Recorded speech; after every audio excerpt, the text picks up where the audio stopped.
Hasilnya dari dua pasien hasilnya dari dua ini memang yang saya sebetulnya ini rahasia ya, tapi secara umum saya katakan, pasien yang pertama itu ada perbaikan.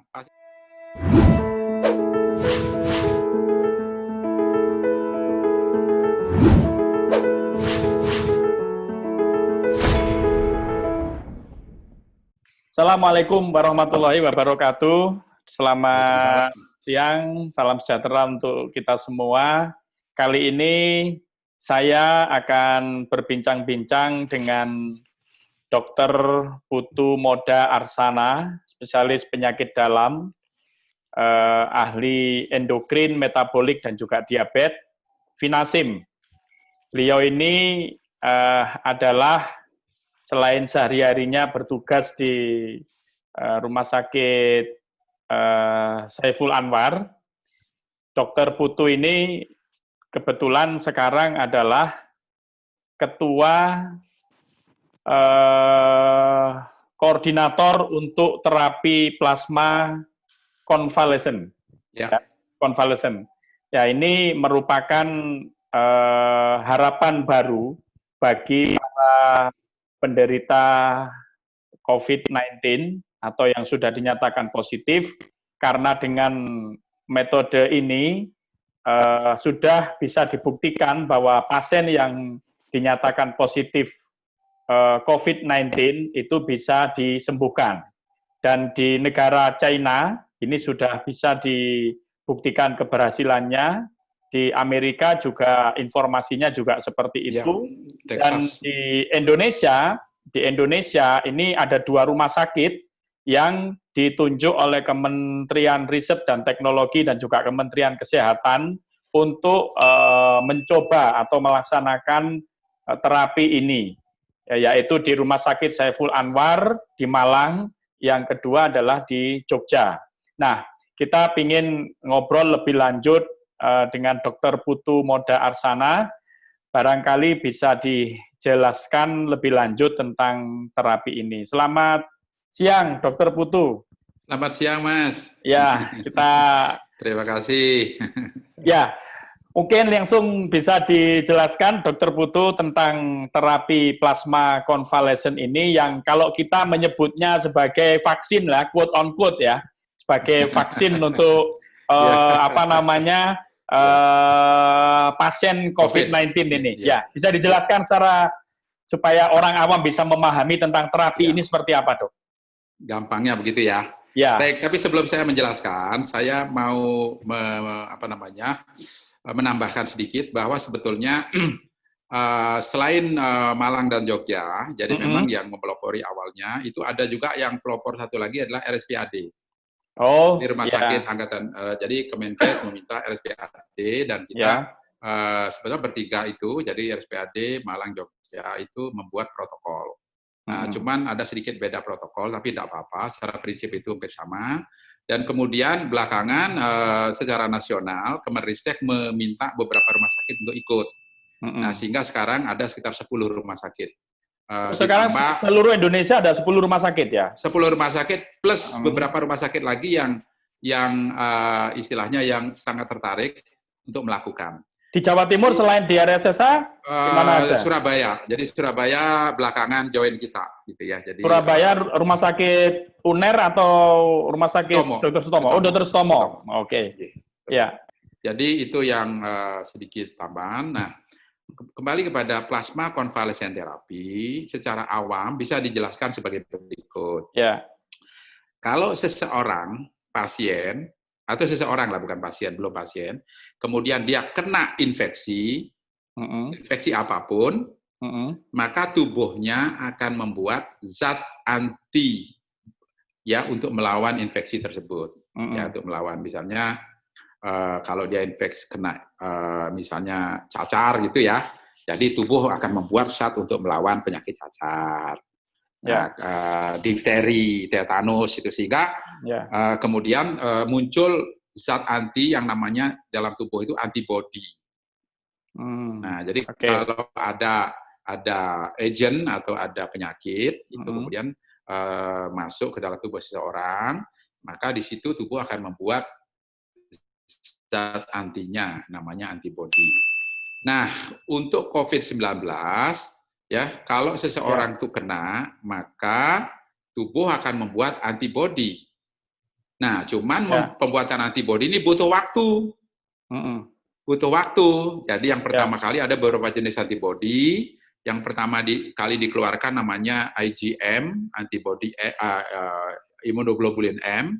Yang kedua setelah dalam infeksi akut ya, akut itulah infeksi yang masih awal-awal gitu ya. Nah, setelah itu kemudian diganti dengan imunoglobulin G.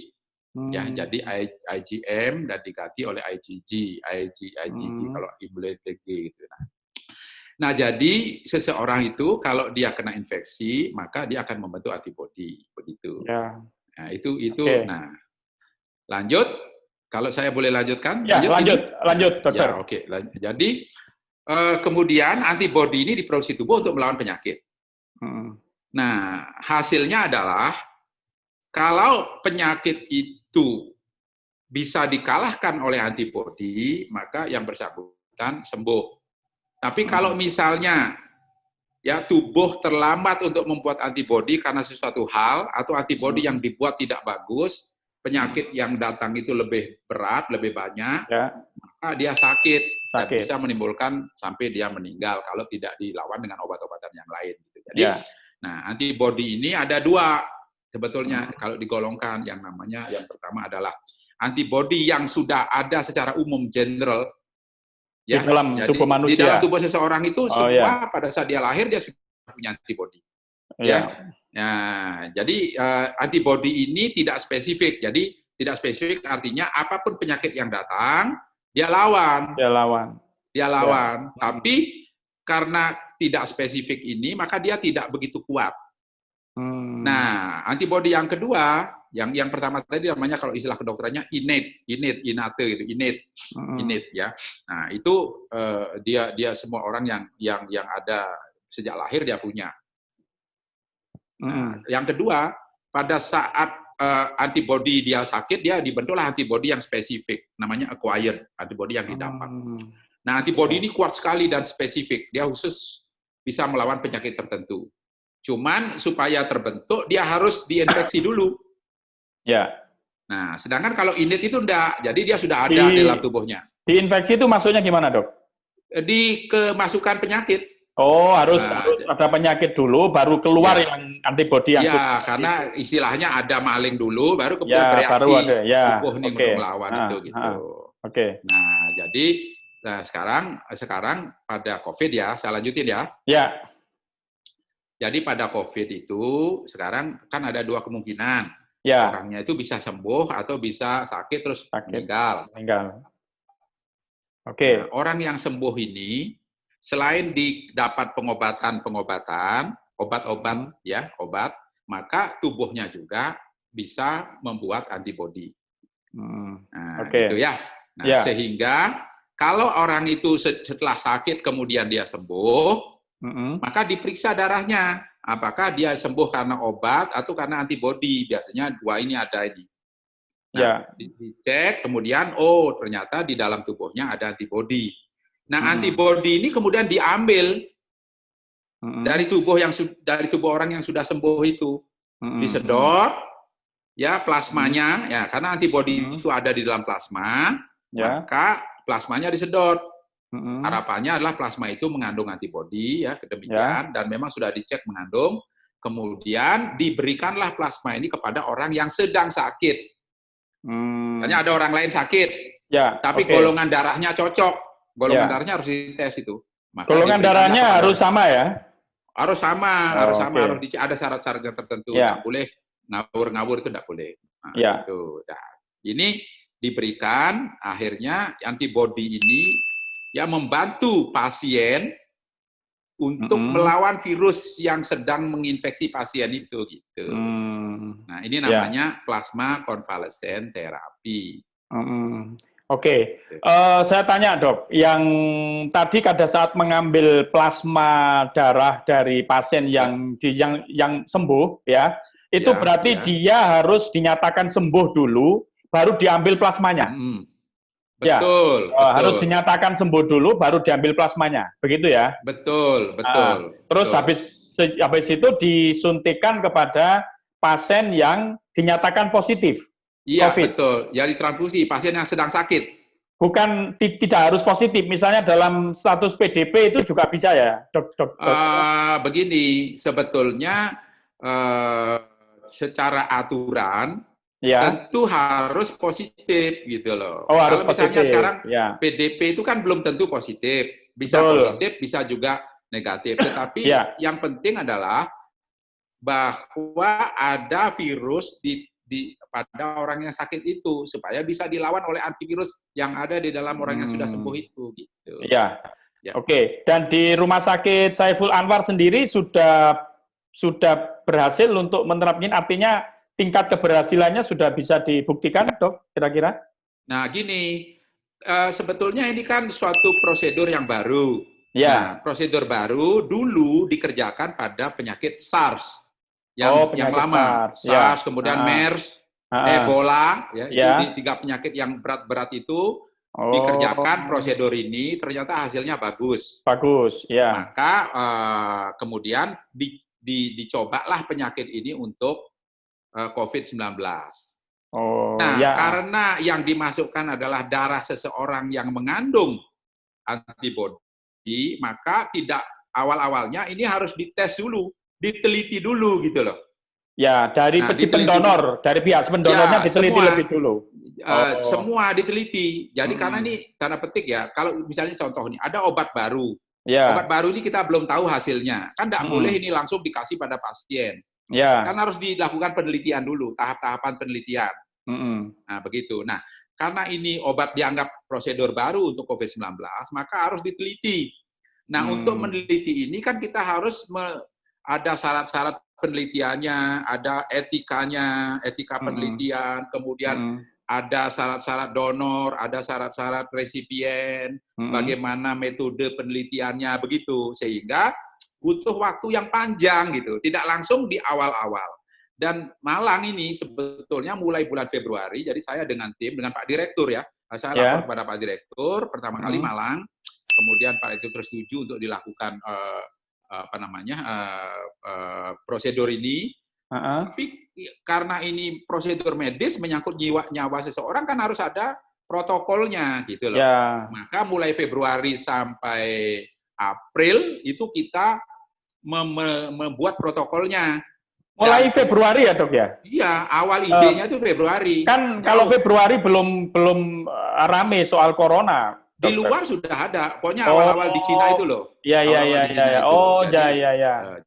Jadi begitu di Cina terdengar seperti itu, di Cina muncul, ya, kita sudah berpikir gitu loh, bahwa kemungkinan akan terjadi juga di Indonesia gitu.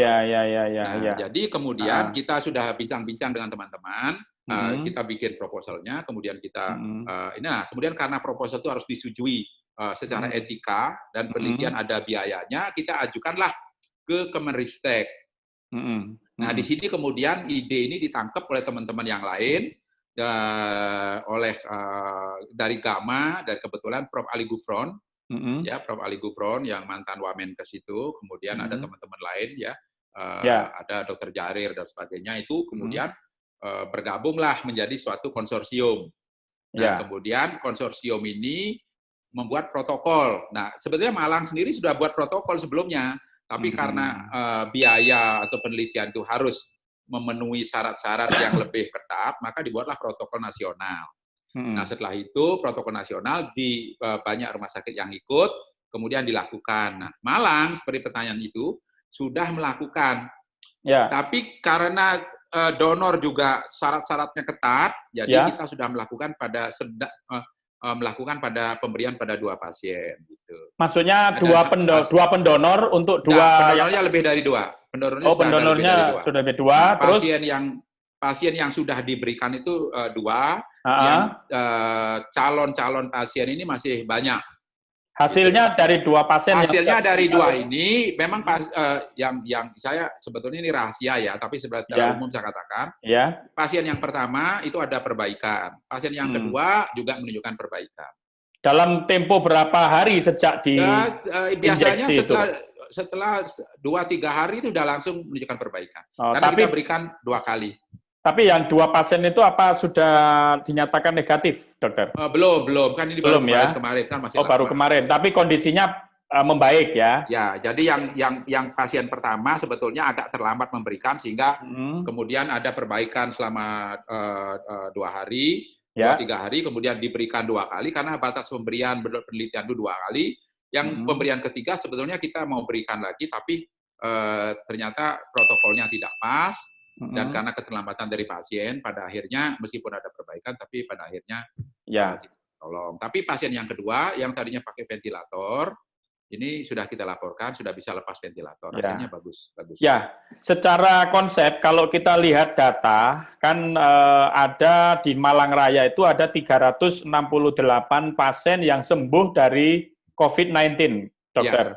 Artinya mereka ini sebetulnya potensial untuk dijajaki, diambil plasma darahnya ya, dokter ya, untuk diinjeksikan kepada pasien yang positif lainnya, begitu ya? Ya, betul.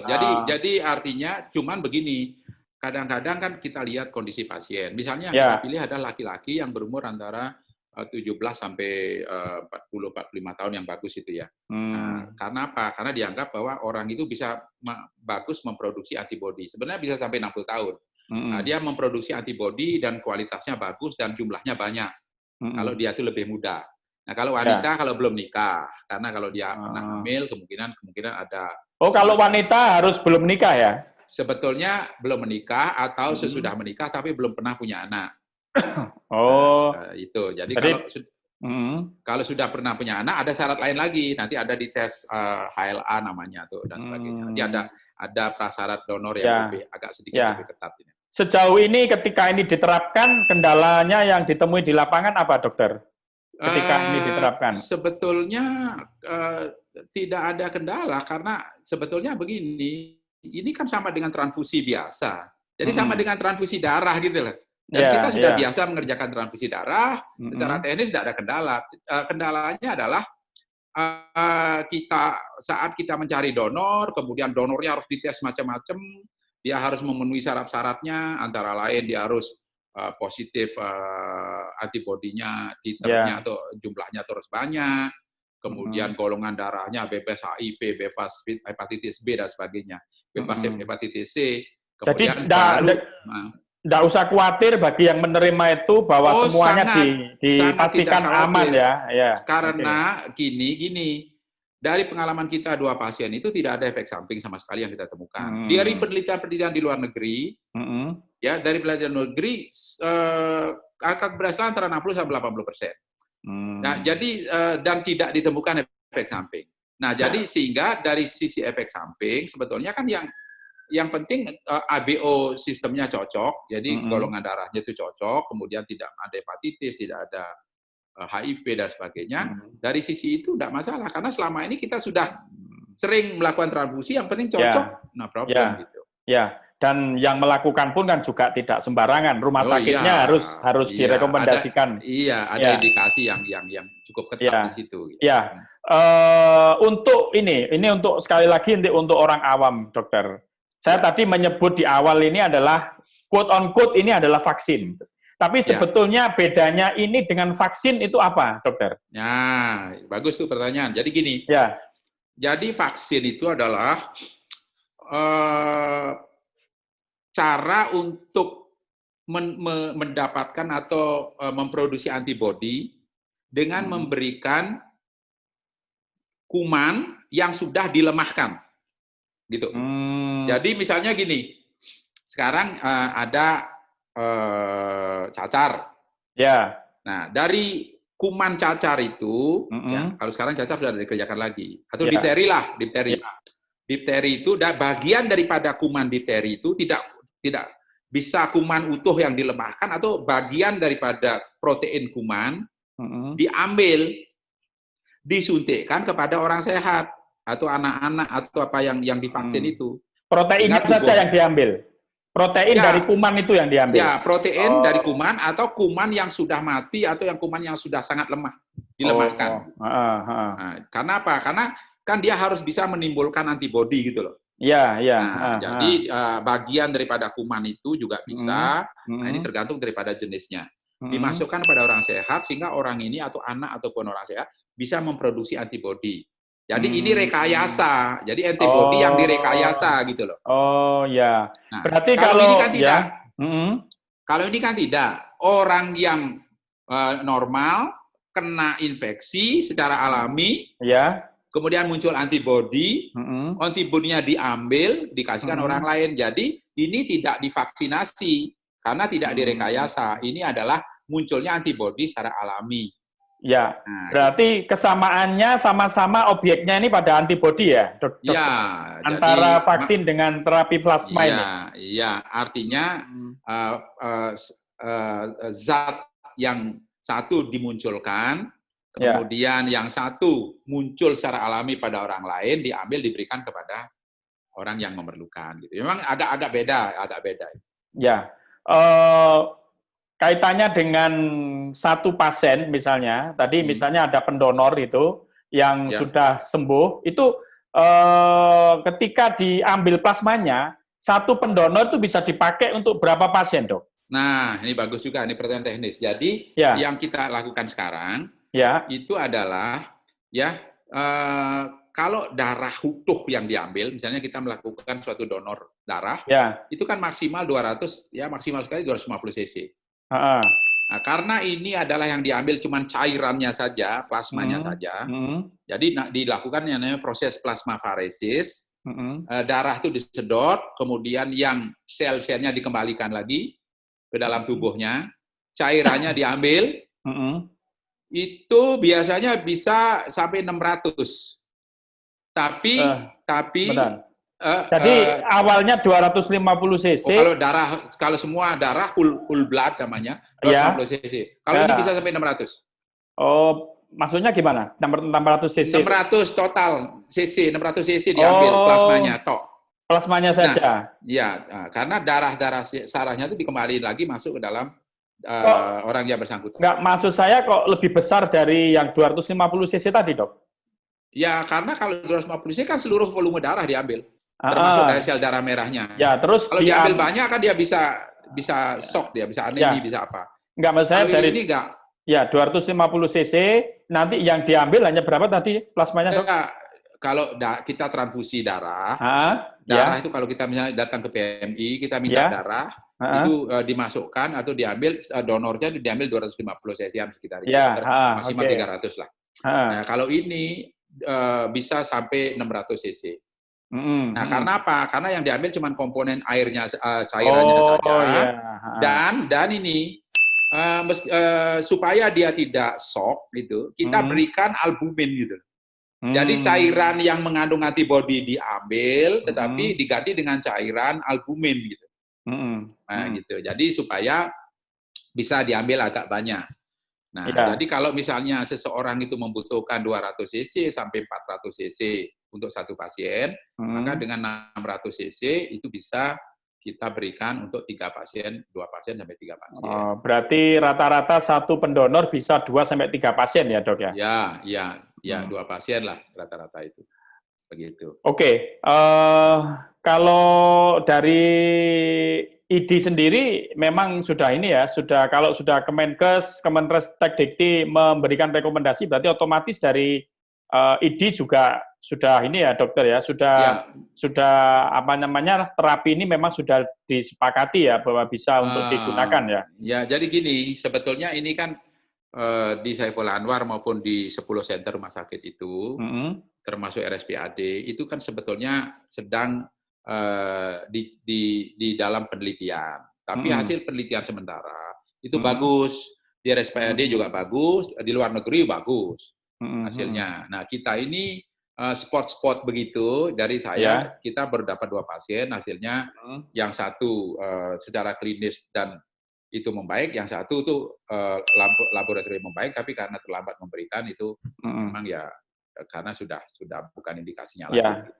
Nah, untuk ke depan, tim yang dikoordinatori oleh Dr. Putu ini ya kalau nggak salah berjumlah 20 orang ya, Dok ya? 20 dokter. Ini kira-kira ke depan rencananya apa, Dokter? Untuk supaya terapi plasma konvalesen ini bisa menjadi solusi ya?